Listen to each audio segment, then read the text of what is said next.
Everyone, welcome to bio classes. Last lecture में अपन ने डिस्कस किया था अबाउट प्रोकैरियोटिक सेल। आज अपन पढ़ेंगे डिफरेंस बिटवीन प्रोकैरियोटिक सेल। तो एक तरफ मैंने लिख दिया प्रोकैरियोट्स और एक तरफ लिख दिया यूकैरियोट्स। अब इन दोनों के बीच में डिफरेंस क्या क्या होते हैं। तो सबसे पहला डिफरेंस अच्छे से जानते हो सब कि प्रोकैरियोट्स में क्या होता है, वेल डिफाइंड न्यूक्लियस एब्सेंट होता है।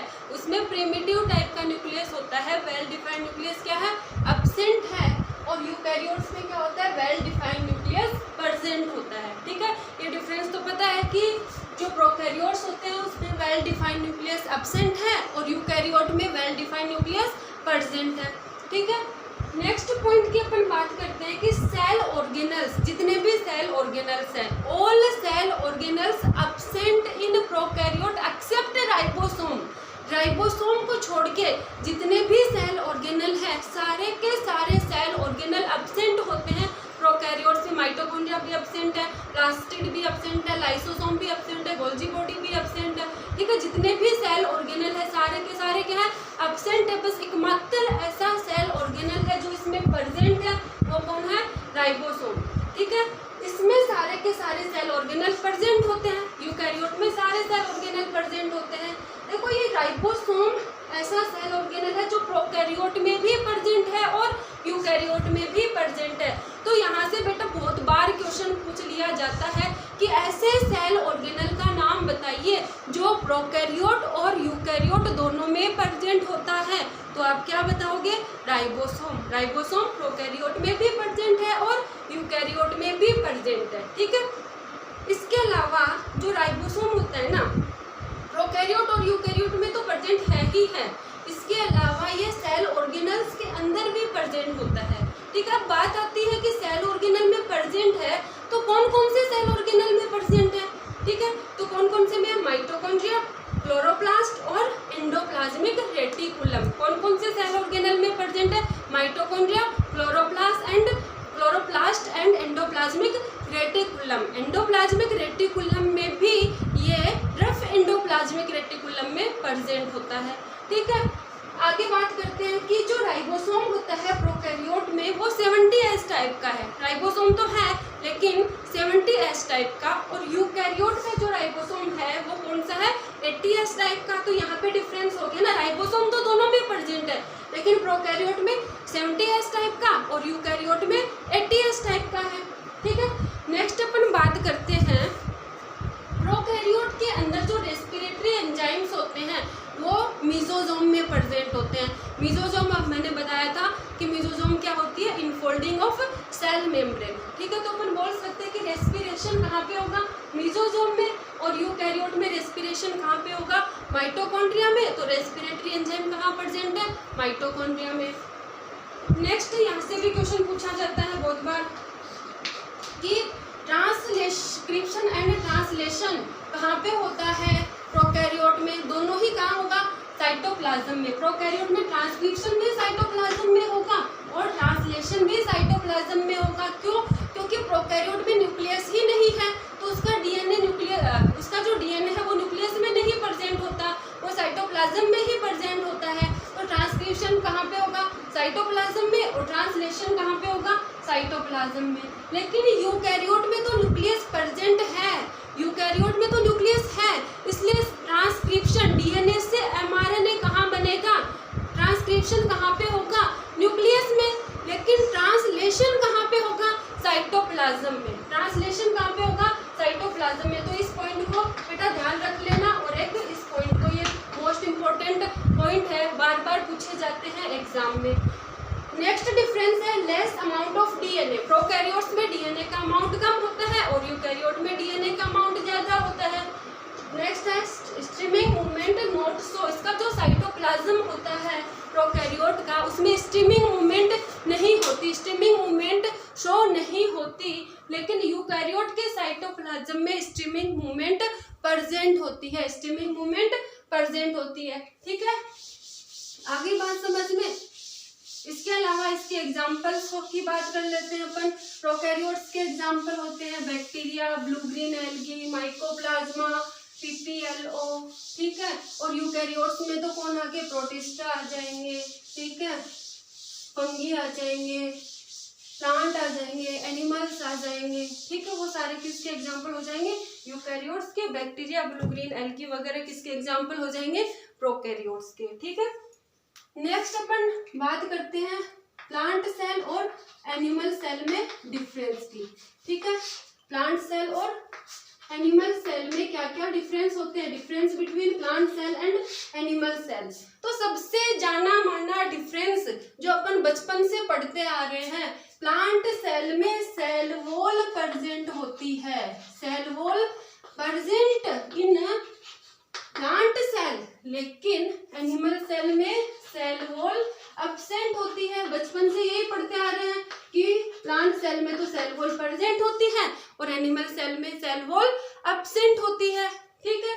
दूसरा डिफरेंस, सेल वॉल प्रेजेंट है प्लांट सेल में, इसलिए प्लांट की जो सेल होती है ना उसकी शेप चेंज नहीं हो सकती, कैन नॉट चेंज शेप, ठीक है। इसकी जो सेल होती है वो अपनी शेप चेंज नहीं कर सकती। अब एनिमल सेल की बात करें, एनिमल सेल में तो सेल वॉल है ही नहीं, तो कैन चेंज शेप, ये अपनी शेप को क्या कर सकते हैं? चेंज कर सकते हैं। जैसे पढ़ते हो कि अमीबा किसी भी शेप का हो सकता है, अमीबा किसी भी शेप का हो सकता है, क्योंकि उसमें सेल वॉल नहीं है तो वो अपनी शेप को क्या कर सकता है? चेंज कर सकता है, ठीक है। आगे बात समझ में। नेक्स्ट डिफरेंस की अपन बात करें, प्लांट सेल में सेंट्रियोल एब्सेंट होता है। प्लांट सेल में सेंट्रियोल एब्सेंट है, लेकिन एनिमल सेल में सेंट्रियोल क्या होता है? प्रेजेंट होता है। सेंट्रियोल क्या होता है? प्रेजेंट होता है, ठीक है। सेंट्रियोल नहीं है इसलिए जो स्पिंडल फाइबर होते हैं ना प्लांट सेल में वो एनेस्ट्रल होते हैं। स्पिंडल फाइबर, स्पिंडल फाइबर क्या होते हैं? एनेस्ट्रल, एनेस्ट्रल। और एनिमल सेल में स्पिंडल जो होते हैं वो कैसे होते हैं? एम्फीएस्ट्रल होते हैं। क्या होते हैं? एम्फीएस्ट्रल, एम्फीएस्ट्रल, ठीक है। और इसमें क्या होते हैं? एनेस्ट्रल, ठीक है। ये बात याद रखना कि इसमें तो जो स्पिंडल फाइबर होते हैं वो एनेस्ट्रल होते हैं और इसमें कैसे होते हैं? एम्फीएस्ट्रल होते हैं, ठीक है। नेक्स्ट पॉइंट अपन पढ़ते हैं, इसमें जो प्लांट सेल होती है, प्लांट सेल में लार्ज सेंट्रल वैक्यूल प्रेजेंट है, लार्ज सेंट्रल वैक्यूल प्रेजेंट है। और एनिमल सेल में क्या होती है? वैक्यूल या तो होती ही नहीं है, या तो वैक्यूल क्या है? एब्सेंट है ही नहीं, या फिर क्या है? स्मॉल है। अगर वैक्यूल होगी तो छोटी सी होगी या फिर होगी ही नहीं। लेकिन एनिमल सेल में क्या बताया? लार्ज है वैक्यूल और सेंटर में प्रेजेंट है, लार्ज है और सेंटर में प्रेजेंट है। वैक्यूल सेंटर में प्रेजेंट है इसलिए इसका न्यूक्लियस किधर चला जाएगा? पेरीफेरी में। तो मैं बोल सकती हूँ कि प्लांट सेल का जो न्यूक्लियस होता है वो पेरीफेरी में होता है। न्यूक्लियस कहाँ होता है? पेरीफेरल होता है। और इसका जो न्यूक्लियस होता है वो सेंट्रल होता है। एनिमल सेल का न्यूक्लियस सेंट्रल और प्लांट सेल का न्यूक्लियस पेरीफेरल होता है, ठीक है। नेक्स्ट पॉइंट अपन डिस्कस करते हैं गोल्जी बॉडी।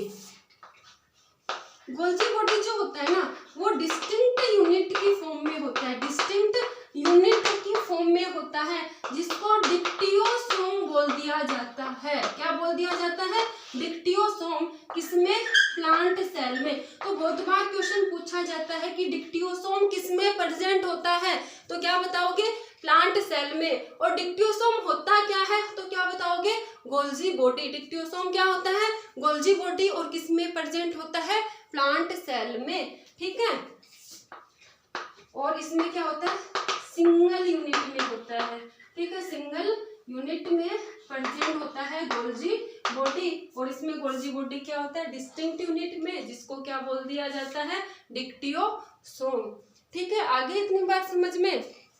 ये अपन ने बात की किसकी? प्लांट सेल और एनिमल सेल की। वैसे तो बहुत सारे डिफरेंस होते हैं, लेकिन जो मेन डिफरेंस होते हैं वो अपन ने पढ़ लिए हैं। वैसे तो एक सबसे मेजर डिफरेंस होता है, प्लांट सेल में क्लोरोफिल पिगमेंट प्रेजेंट होता है, प्लास्टिड प्रेजेंट होता है। एनिमल सेल में प्लास्टिड एब्सेंट होता है, ठीक है।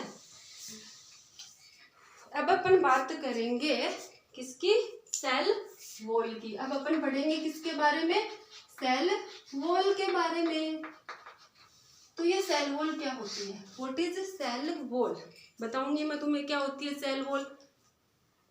आउटर मोस्ट, सबसे बाहर की तरफ present rigid layer, outer most rigid layer present in bacteria, blue green algae, mycoplasma and mycoplasma में नहीं होता, outer most rigid layer present in algae, bacteria, fungi and plant. किस किस में, एल्गी, बैक्टीरिया, फंगी और प्लांट में जो outer most layer होती है, रिजिड लेयर होती है, उसको क्या बोलते हैं, सेल वॉल। क्या बोलते हैं, सेल वॉल। तो सेल वॉल की डेफिनेशन क्या हो गई, outer most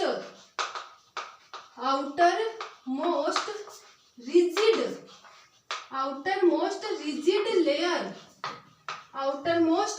layer present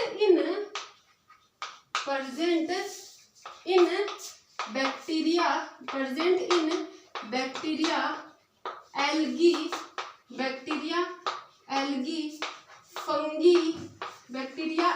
fungi and plants.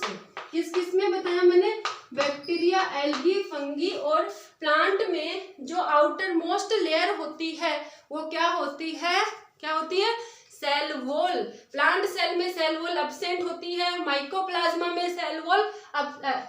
Animal cell में सेल वॉल एब्सेंट होती है और माइकोप्लाज्मा में सेल वॉल एब्सेंट होती है, लेकिन बैक्टीरिया, एल्गी, फंगी और प्लांट में सेल वॉल क्या होती है, प्रेजेंट होती है। आगे बात समझ में।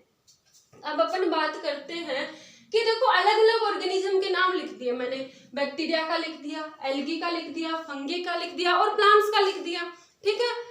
इन सब में सेल वॉल प्रेजेंट है, सब में सेल वॉल प्रेजेंट है। तो क्या इनमें जितने भी ऑर्गेनिज्म के नाम लिखे, जितने भी ऑर्गेनिज्म हैं, उन सब की सेल वॉल का केमिकल कंपोजिशन सेम होता है। जितने भी ऑर्गेनिज्म होते हैं उनकी सबकी सेल का केमिकल कंपोजिशन सेम नहीं होता, अलग अलग ऑर्गेनिज्म की सेल का केमिकल कंपोजिशन अलग अलग होता है, डिफरेंट कंपोजिशन होता है। तो सबसे पहले अपन बात कर लेते हैं बैक्टीरिया की सेल किससे बनी होती है। बैक्टीरिया की सेल बनी होती है म्यूकोपेप्टाइड एंड पेप्टिडोग्लाइकेन की। किससे बनी होती है, पेप्टिडोग्लाइकेन और म्यूकोपेप्टाइड की, ठीक है। अब अगली बात करें अपन किसकी, एल्गी की।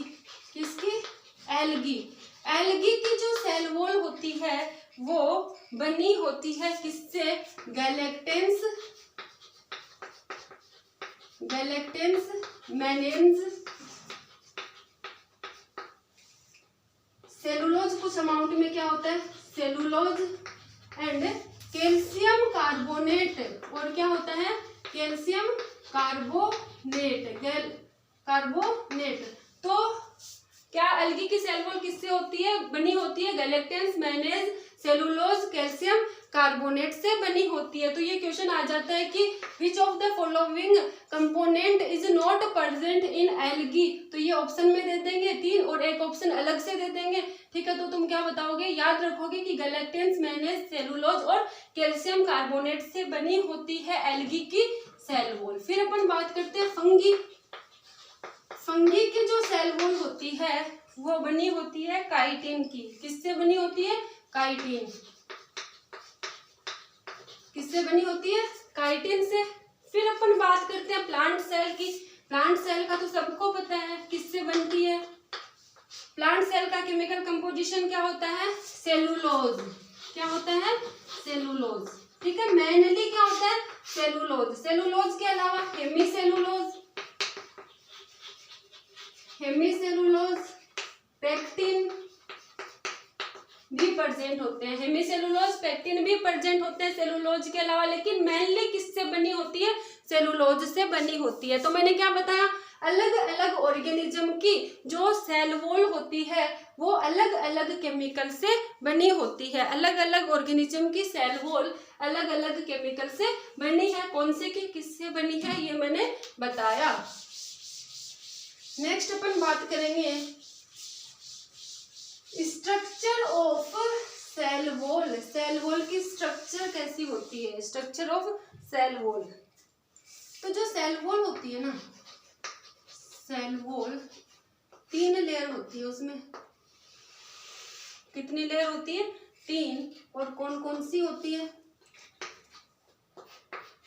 सबसे बाहर की तरफ होती है प्राइमरी वॉल, सबसे बाहर की तरफ क्या होगी, प्राइमरी वॉल। फिर होगी सेकेंडरी वॉल, फिर होगी टर्सरी वॉल।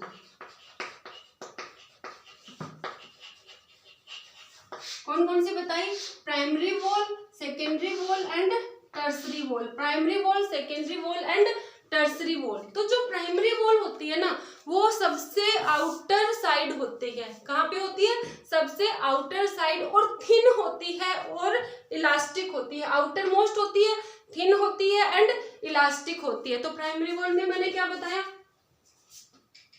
क्या है ये, आउटर साइड है, आउटर मोस्ट है, थिन है और इलास्टिक है, ठीक है, इलास्टिक होती है ये, थिन होती है और आउटर मोस्ट होती है, ठीक है। ये जो प्राइमरी वॉल है ये बनी होती है सेलुलोज, हेमीसेलुलोज और पेक्टिन की, किससे, सेलुलोज, हेमीसेलुलोज एंड पेक्टिन की बनी होती है। जैसे जैसे सेल मैच्योर होती जाती है, जैसे जैसे सेल मैच्योर होती जाती है, वैसे वैसे प्राइमरी वॉल डिमिनिश्ड होती जाती है, वैसे वैसे प्राइमरी वॉल क्या होती जाती है, डिमिनिश, ठीक है। तो ये क्या हो जाएगी, डिमिनिश हो जाएगी,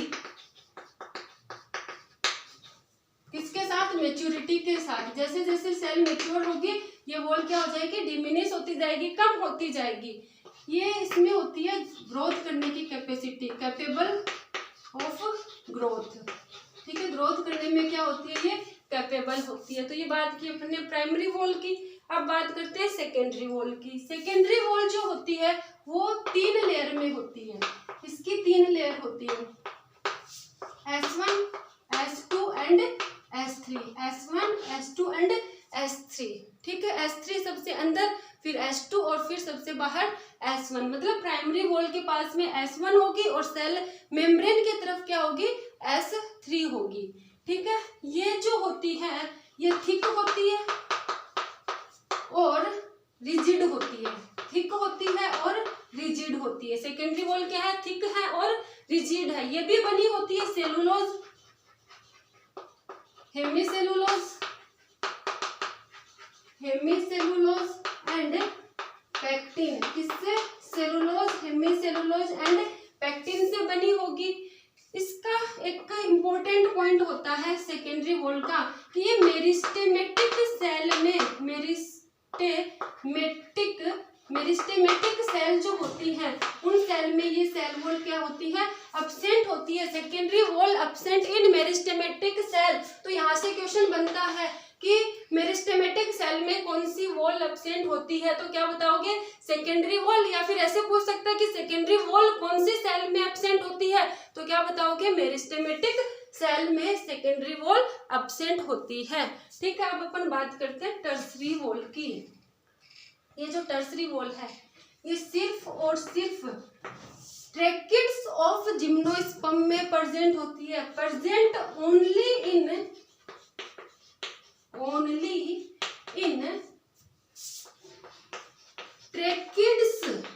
ट्रैकिड्स ऑफ जिम्नोस्पर्म, सिर्फ और सिर्फ जिम्नोस्पर्म की ट्रैकिड्स में ही प्रेजेंट होगी, उसके अलावा ये कहीं नहीं प्रेजेंट होती।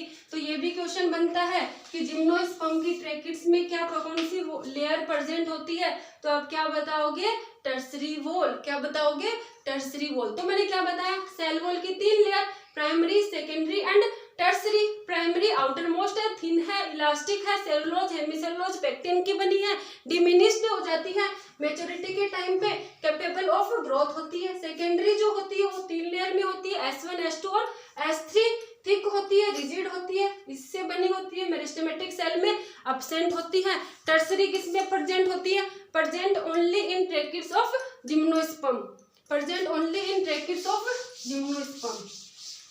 अब अपन बात करते हैं मिडल लेमिला। एक और लेयर होती है मिडल लेमिला। क्या होती है? Middle lamella. मिडल लेमिला जो होती है वो ज्वाइन करती है, ठीक है, अटैच करती है, जोड़ती है two adjacent cell, two adjacent cells, दो पास पास के सेल को अडहेर करने का काम, ज्वाइन करने का काम कौन करती है? मिडल लेमिला करती है। दो सेल को जोड़ रही है और दो इंटों को जोड़ने का काम कौन करता है? सीमेंट। वैसे ही दो सेल को जोड़ने का काम कौन कर रहा है? Middle lamella. तो मिडल लेमिला को बोल सकते हैं प्लांट सीमेंट। क्या बोल सकते हैं? Plant cement. क्यों बोलना? क्योंकि इसने दो सेलों को जोड़ने का काम किया, एडजेसेंट सेल को ज्वाइन करने का काम किया, इसलिए इसको क्या बोल दिया? Plant cement. ठीक है, नेक्स्ट बात आती है, जो मिडल लेमिला होती है वो कैल्शियम एंड मैग्नीशियम पेक्टेट की बनी होती है। किस किस से? Calcium and magnesium pectate. और जो कैल्शियम होता है वो मोर होता है एज कंपेयर टू मैग्नीशियम।